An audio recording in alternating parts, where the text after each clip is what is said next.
you're new here, I am the wife of one and the mom of four. They are 16, 14, 14, and 8. And I have been homeschooling now for 8 years. So I would love for you to join my channel, like, subscribe, come back for more videos. I am making more posts more frequently now. Today I want to make a video about why we started homeschooling and why we do it now, because actually those are two different reasons. So I wanted to share my story, how we got into this. So let's back up a little bit. My daughter was in 2nd grade and the boys were in kindergarten, and I went in for I pulled them after the 3rd quarter of that year. So it was kind of different reasons for my daughter versus the boys. So I'll start with my daughter. So at public school, you know, you fill out the paper about who's allowed to be there, who's allowed to pick up, who's allowed to visit your child. Well, it was only me and my husband. My husband was deployed in 13, 14, and it was that year. So he was gone during this time.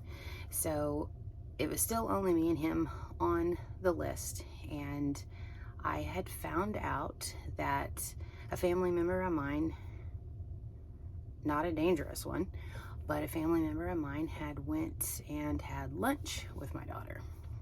And she told me about it, and I was like, So I called the school, and I was like, well, if this person's not on the list, why were they allowed to have lunch with my daughter?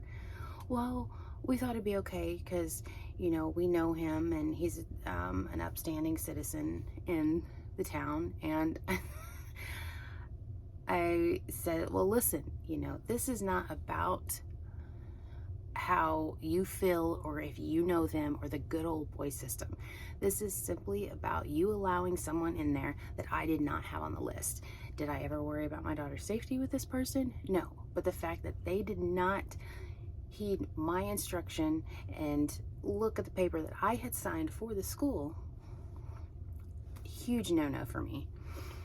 So if they were going to allow any, you know, someone in that they trusted, then who's to say who else was going to be allowed in there? So let's switch over to the boys and back up just a little bit. And I was their preschool teacher. So when they were 4, I had taught them. They knew all their numbers, they knew all their letters, and then they got to kindergarten, was doing okay. Then they started kind of like just going like downhill. So each quarter that I went in there, they were like, well, they're just not getting it, and there's more letters that they're not recognizing or more words that they're not getting. And finally, after the 3rd one, she's like, both of the teachers, they were in separate classes, twins, but separate classes, they were telling me the same things. They're like, they're actually recognizing less and less letters, and they're just not wanting to do the work, and I can't get them to sit down. It's like, well, they're boys. They're not going to sit down. And they said, well, we need your instructions, and how do you think that we should teach your kids?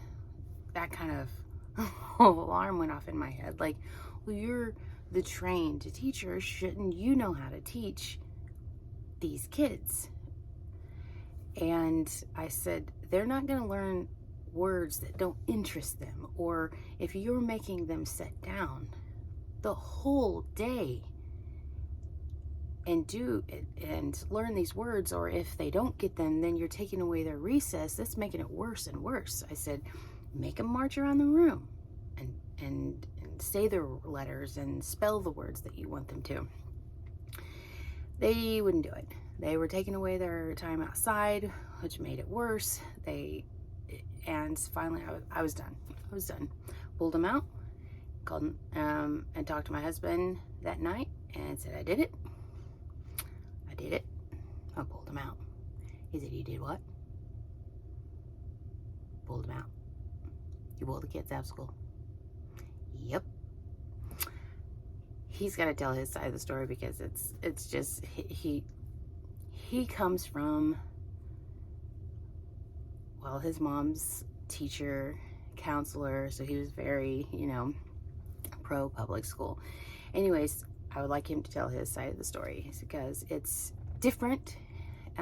He came to homeschooling a little bit later after I started homeschooling. Anyways, pulled them out, started teaching them. This is our 8th year. And they'll never, ever, ever go back. I've learned so much about each kid. I'm the one that's there for the aha moments. The youngest one has never been in public school, and they're just so different. My daughter gets certain things just like bam, bam, bam, bam, bam. My twins are, they have different reading issues. I need to make a video about that. And then my youngest, he's just very, march around, but he gets his work done. He's very intelligent. I have learned so much teaching them. I think maybe I've learned more than they have, just about homeschooling, things in general. When the more you homeschool, I think you feel like cheated, like information was hidden from you all these years that you went to public school. Now, years down the road, my reasons for homeschooling has changed. It is more, my reasons now are because God says.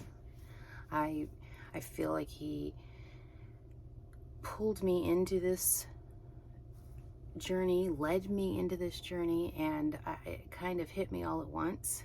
But there's no other place that my kids need to be than home. And I do want to share a few verses with you. And I know as a homeschooler, you've heard these probably a million times, but Deuteronomy 6:4-9. Hear, O Israel, the Lord our God, the Lord is one. You shall love the Lord your God with all your heart and with all your soul and with all your might.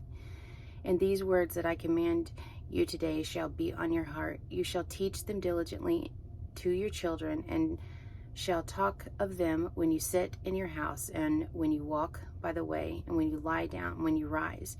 You shall bind them as a sign on your hand, and you shall be as frontlets between your eyes. You shall write them on your doorposts of your house and your gates.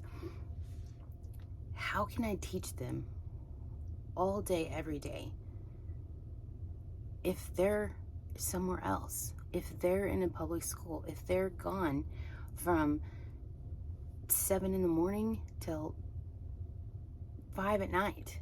And I only say those times because sometimes kids go before school for breakfast and before school care, and they go all day long, and then there's after school care, and heck, they even feed them supper now. But how can I teach them all day, every day, if they're gone somewhere else? And then someone's always discipling your child. Either it's going to be you, or a teacher in the public school, friends at the public school, coaches. Somebody's discipling your child. And it needs to be you. It needs to be the parent. It needs to be guided by God. The husband, the wife, down to the child, they need to disciple them. And another one in the Bible, Jesus says, render unto Caesar what is Caesar's, to God what is God's. And it says that we bear the image of God. I'm not handing my kids over to Caesar because they bear the image of God. So I've got to reflect that in my home and teach them that, guide them, teach them until they're ready to go out on their own and do the same thing. And hopefully follow the same path, follow God, and do better, much better than we did. So that's my story about how I started homeschooling, transitioning into how or why I homeschool now. So I hope you enjoyed it. Please tell me your story, comment below, and like and share, subscribe, please. And I would love to hear why you started and why you homeschool now, and if it changed, and or why you want to. And I will see you next time.